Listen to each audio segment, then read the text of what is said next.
behind the worst layup attempt in Angel Reese's history. Of the thousands that we have to choose from, they are deeming this the worst bloopy of all time. Wow, let's take a look. Off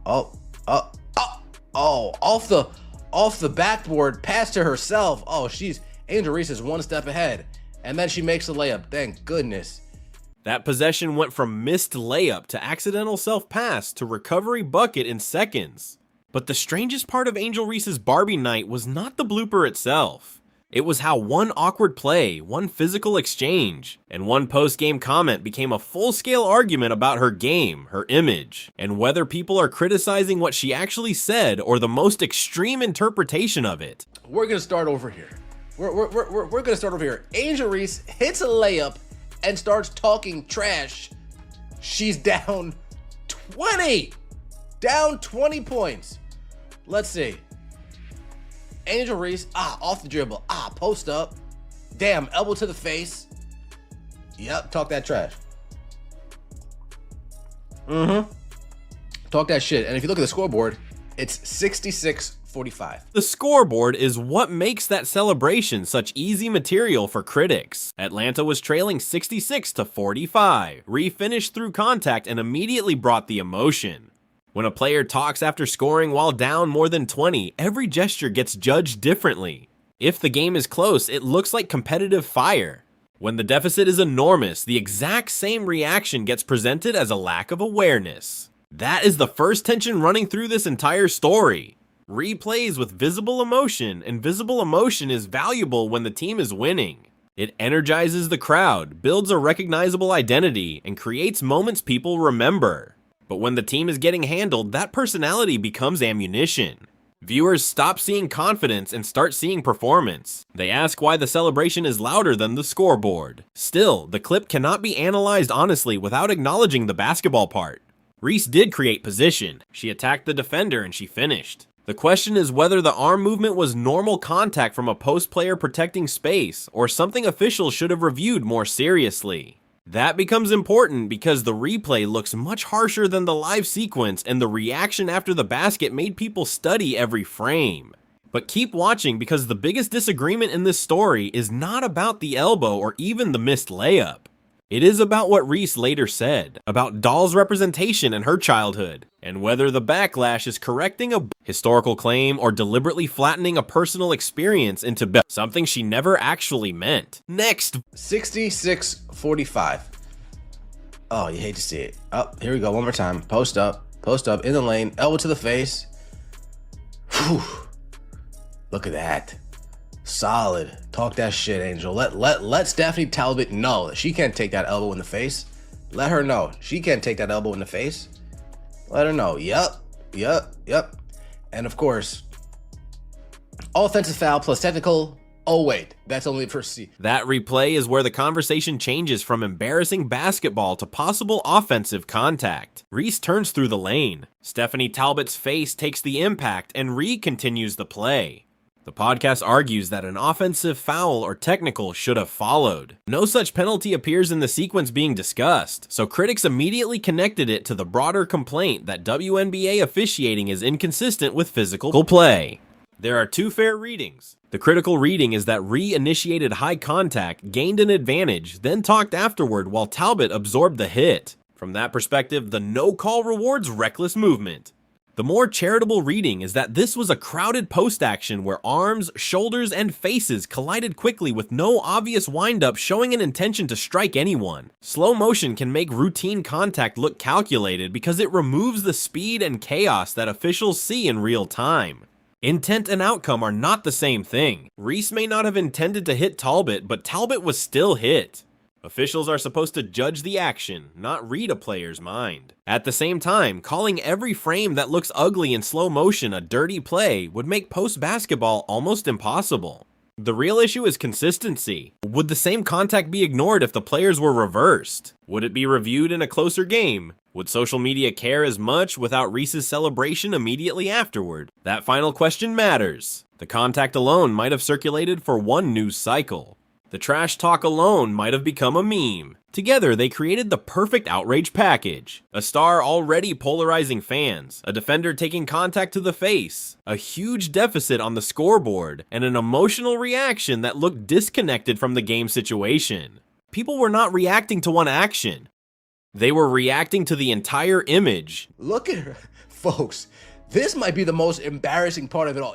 This is terrible. Look at her teammates cheer.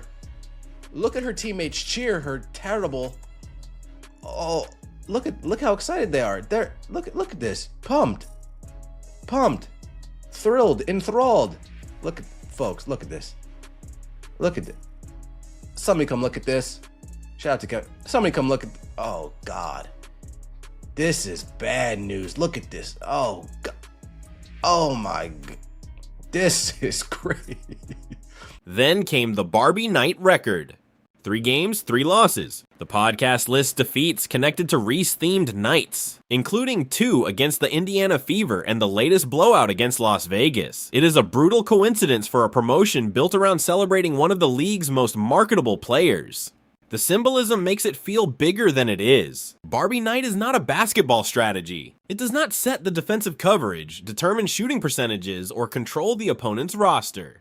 A promotional theme cannot lose a game, but sports audiences love patterns, especially patterns that can be converted into jokes. Once the record became 0-3, every future Reese-themed event inherited pressure that has nothing to do with the actual matchup. There is also a marketing risk here. Individual player nights are designed to connect culture, identity, and merchandise to the live event. When the featured player struggles or the team loses badly, the promotion becomes part of the mockery. Instead of the event elevating the athlete, the scoreboard hijacks the celebration.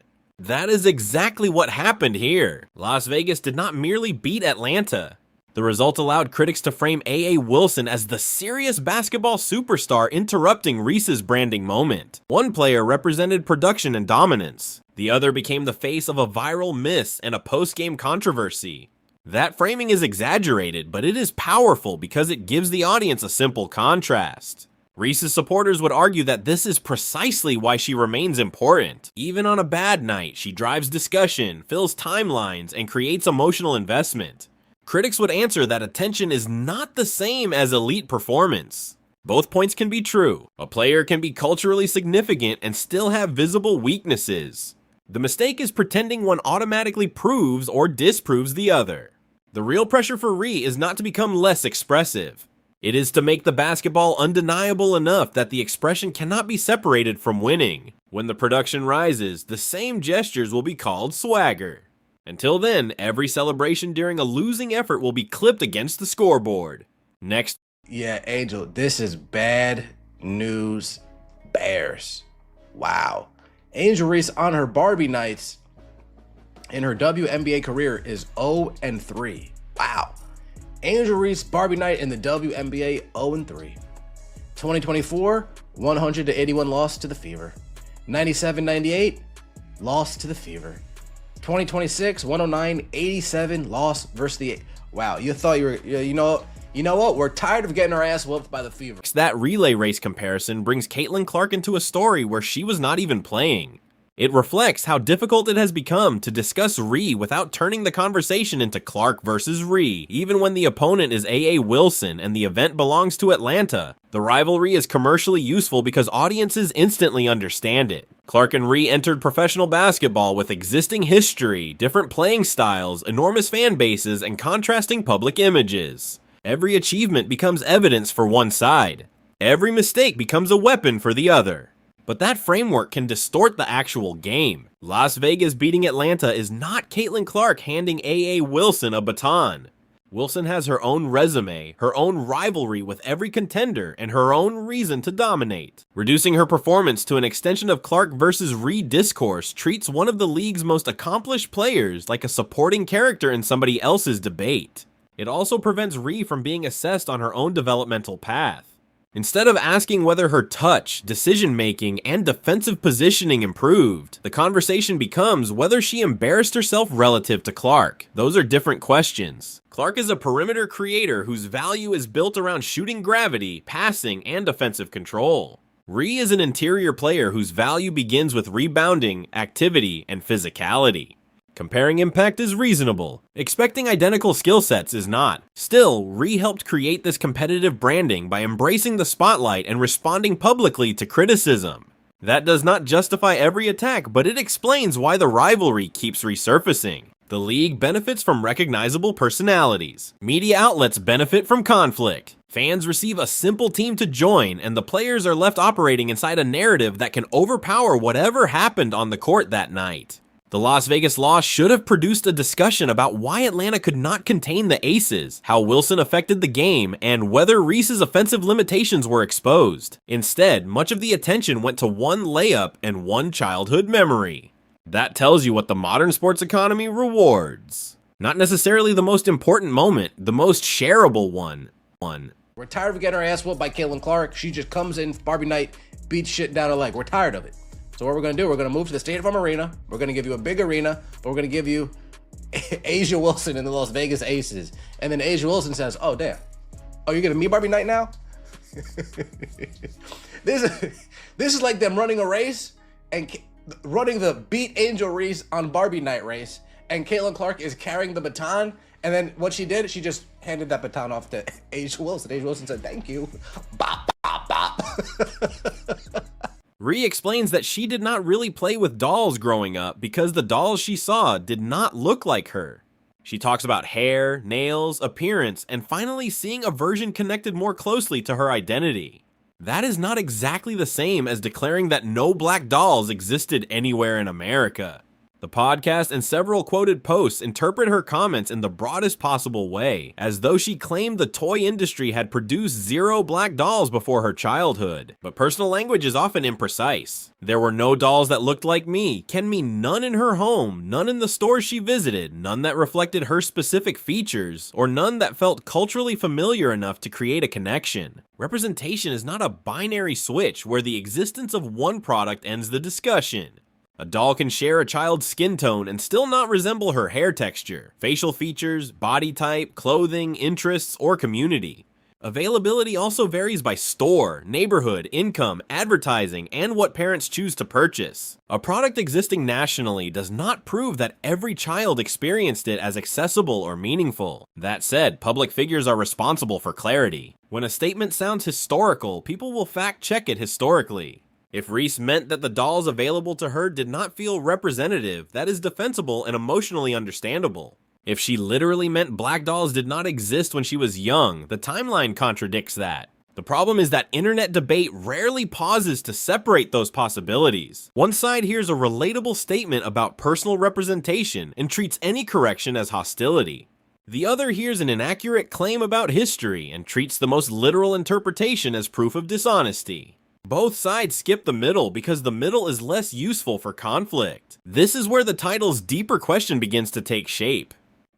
Was Reese inventing victimhood? Or did critics transform a subjective memory into an objective claim so they could defeat it with a timeline? The answer depends on the exact wording and, more importantly, on whether we grant people normal conversational ambiguity when they speak emotionally. All right, let's hear Angel Reese. Angel Reese says she didn't play with dolls as a kid because the dolls were white. Let's hear this nonsense. Honestly, I didn't have a lot of dolls because I didn't have dolls that really looked like me much, and that's why I kind of really wanted to make sure this was super intentional because now that they have a doll that looks like you and nails and hair, but also you can be